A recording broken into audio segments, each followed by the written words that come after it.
James chapter 3, verses 13 to 18. Who is wise and understanding among you? By his good conduct, let him show his works in the meekness of wisdom. But if you have bitter jealousy and selfish ambition in your hearts, do not boast to be false to the truth.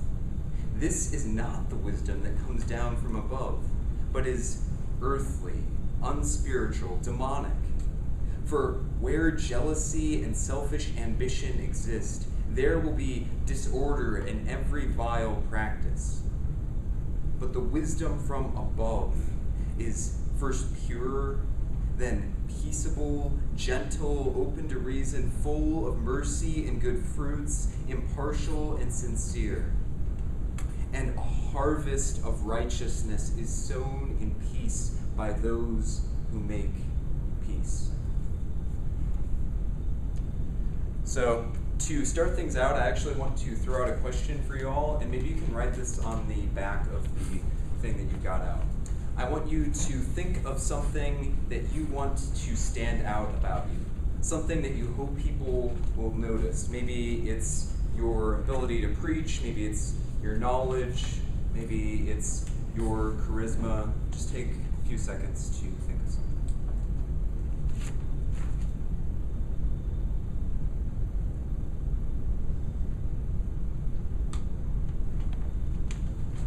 I begin by asking you that question because my passage starts with me talking about a story about something that I hope stands out about me, something that I really wish people would notice about me, and that is I really want them to see how creative I am. I really hope that people can see how innovative I am. And normally creativity can be a very helpful tool, but when I get so consumed by other people noticing it, it actually ends up causing problems. That's what happened yesterday at around noontime when I was sitting with my laptop working on the sermon, and I was just about ready to break the thing in two. The idea that I was working on, I'd come up with last Thursday when we had our class talking about the elements of variety, and being a creative guy, that's like my thing. So I wanted to have the most creative element of variety. I wanted that to really stand out. So I came up with this idea to create a game for my sermon. And the gameplay would actually somehow get you to understand the ideas that I was talking about. I thought it was a great idea, and I was working on it all weekend, and I came up with these mechanics that I thought would kind of trick you and everything. But then come Monday morning, I'm looking at this game, I'm looking at the text, and I realize, shoot, I've totally bent the text out of shape to get it to fit with this game. Now, I'm still really dedicated to having this creative idea, so at first I try to fix the game. And it's July 4th, and I'm supposed to be spending the day with my girlfriend who's so sweet and encouraging and gentle, but I'm just grouchy and frustrated because I'm trying to get this thing to work, and it won't work. And Tuesday rolls around, and I'm still really trying to make this work, and I'm starting to think about today and how it's gonna just fall flat and I'm gonna look lame, and then I realize that I'm totally doing the exact opposite of the thing that I'm supposed to be preaching to you all on. I'm here to tell you about how you should recognize that none of us is wise, and that we should look to Jesus' wisdom, when in fact I think that I am very wise. I'm trying through my own creativity, through my own power, my abilities to create this awesome thing, to stand out. And look what's happening. Look what's happening as a result of my desire, my ambition to be this really creative person. Well, I'm getting all grouchy and irritable, the very thing that I'm supposed to be warning you about in this passage. This passage in which I'm supposed to be talking to you about how we should not try to stand out, but we should instead look out to Jesus. I'm trying to preach it in a way that makes me stand out, that shows off my creativity, and I am not looking out to Jesus. Now, the good news, friends, if you are preaching on a passage about wisdom and you realize that you've just been a total fool during your sermon prep time, is that at least you can use that as an opening illustration, and you can say, hey guys, look what happens when you try to stand out and you don't look out to Jesus. That's my big idea, by the way. Quit trying to stand out and just look out to Jesus. And we're going to kind of look at each half of that sentence. First, we're going to look why we should quit trying to stand out, and then we're going to look at why we should look out to Jesus. So, beginning in verse 13, James, he's talking to some teachers that we just heard about, some people who want to stand out through their teaching, through their abilities, and he asks them this question. He says, "Who is wise and understanding among you? Who actually deserves to stand out? Who actually deserves to have people follow them and take notice of them?" James gives his own answer in the rest of 13, but I'm going to skip ahead to 14 when he rebukes people with my kind of mindset. When he rebukes people who are really ambitious. He says, "But if you have bitter jealousy and selfish ambition in your hearts," in other words, if you're consumed with wanting to stand out, whether it's for your creativity or maybe it's whatever you have written down on your card, maybe it's your knowledge, maybe it's your charisma, if you have a bitter jealousy and selfish ambition in your hearts, do not boast and be false to the truth. Don't boast. Don't try to stand out if that's the condition of your heart. Why not? Why shouldn't we? Why shouldn't we try to stand out? Well, because that kind of attitude that we have in our hearts, it's not worthy of standing out. It's very ordinary. James describes this in verse 15. He says, that's selfishness, selfish ambition. This is not the wisdom that comes down from above, but is earthly, unspiritual, and demonic. It's earthly. In other words, it's very ordinary. It's how things operate in this world. There's nothing extraordinary about the desire to stand out.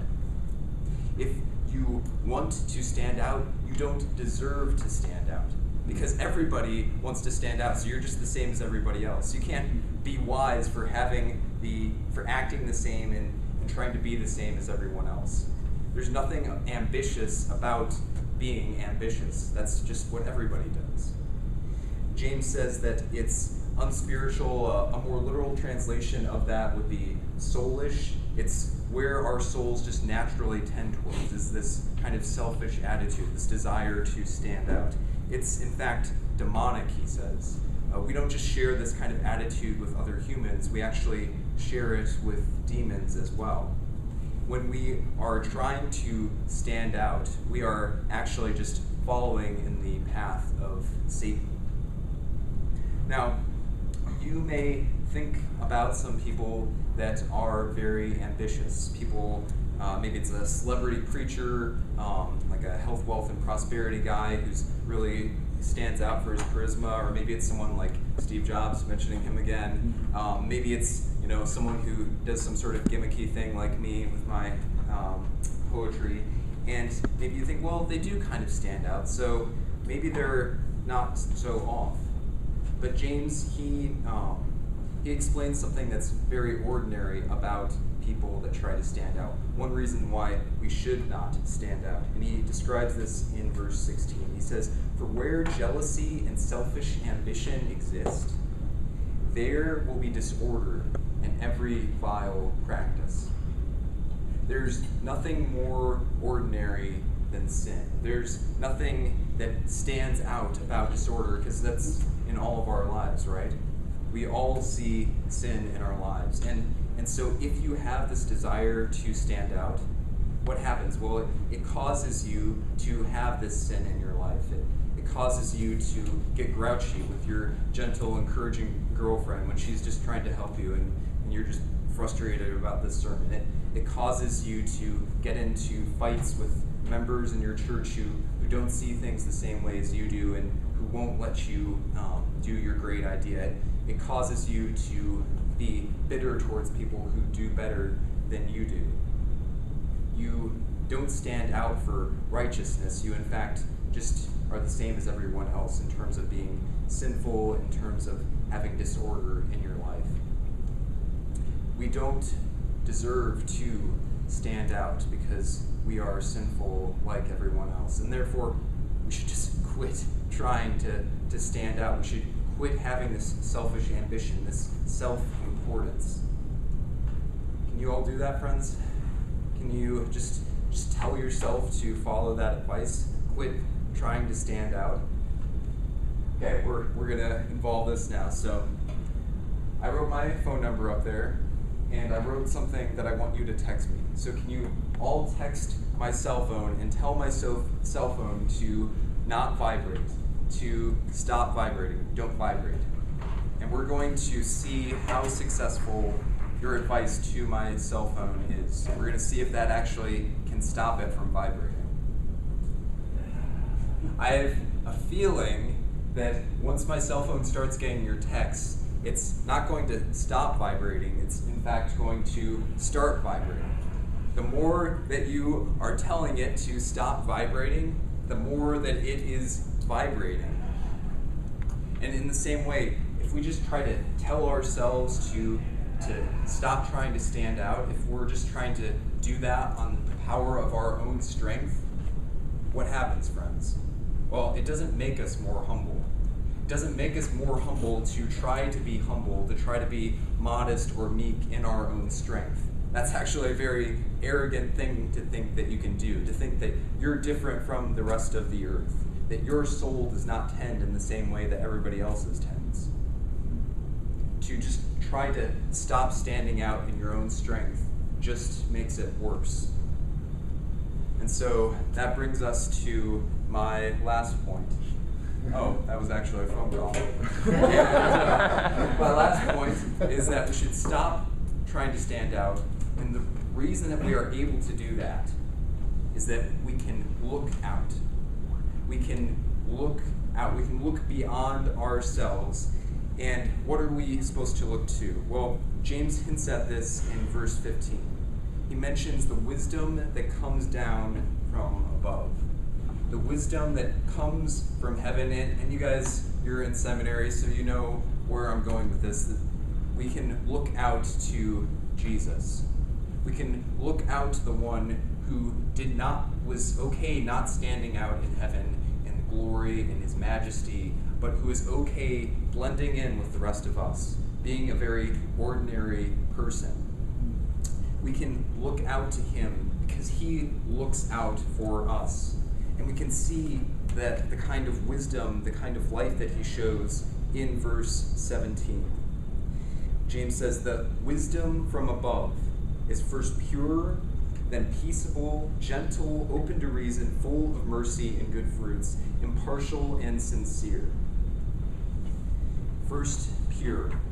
Jesus is driven by a pure desire to look out for us. There's nothing mixed in it of selfish ambition and jealousy. There's no desire to stand out for himself. No, he's dedicated to looking out for us.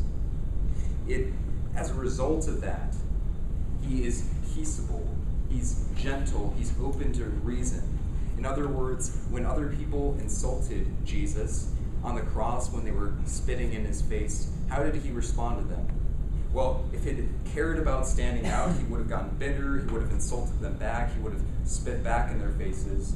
But instead, he received that and he blessed them. He said, "Father, forgive them. They know not what they do." He made peace with those who were insulting him. And it's also full of mercy and good fruits. Although we are not able to offer Jesus anything, he offers us his help. Even when we've been, working on showing off our own greatness instead of, showing how great he is, even when we've been trying to stand out, sometimes he comes in and he helps us out. He gives us a sermon illustration that we can use at the beginning of our sermon. Jesus is merciful. He's also impartial and sincere.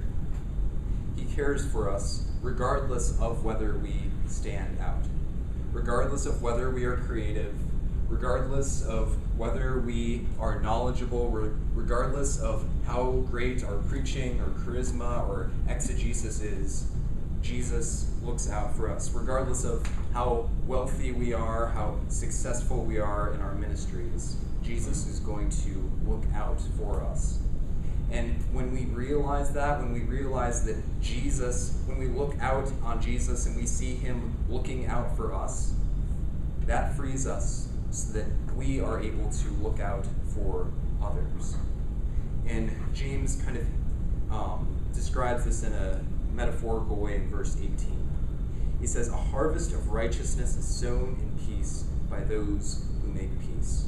So if we think about Jesus first as the one who first sows peace, Jesus, by sowing peace, by using this wisdom from above, by being peaceable, by looking out for us, sows in us the seeds that become righteousness, that become a wise life, that become a life that stands out. Because Jesus treats us this way, it produces in us righteousness. It allows us to, like Jesus, start to become pure, to not be driven by the desire to stand out, to have the best sermon, to get the best grade in the class, but to just be focused on doing God's will and to just be focused on looking out for others. It allows us to be peaceable and gentle and open to reason with other people. Maybe it's someone in our congregation who's very arrogant and who obviously wants to stand out themselves, but instead of antagonizing that person or instead of being insulted when that person mocks us, we are able to be peaceable with them because we realize that we don't need to stand out because Jesus is already looking out for us. We already stand out in Jesus' eyes. It also enables us to be full of mercy and good fruits, to offer aid, even though it may reduce our ability to stand out, even though the person that we're offering aid to may not stand out in themselves. They might not have money, they might not have the resources that we need. We're still able to offer mercy to them, just like Jesus has offered it to us. And finally, it enables us to be impartial and sincere, to not consider people on the basis of whether they stand out for their behavior, for how much money they can offer our ministry, for how knowledgeable they are, because we realize I don't stand out. I might want to, but I don't, at least before Jesus' eyes, and therefore, why should I consider this person based on that when we're all just very ordinary people whose lives are filled with disorder, with vile practices, with sin? When we look out on Jesus and we see how he is looking out on us, we are then able to look out on others and to be peaceful with them. And in turn, when we are peaceful with them, when we are those who make peace, that can sow seeds of righteousness in their lives as well. When they see us not focusing on standing out ourselves, but on looking out for their needs, that can inspire in others that same attitude, can point them beyond us to Jesus, the one who ultimately is looking out for all of us. So friends, instead of trying to stand out, whether it's for the thing that you wrote down, or it's for your grades, or for your creativity, or for your sermon, or whatever else, instead of trying to show off how great you are, instead of trying to show how successful you can be, Jesus is calling us to instead look out to him for his grace and his wisdom, and look out to others to meet their needs.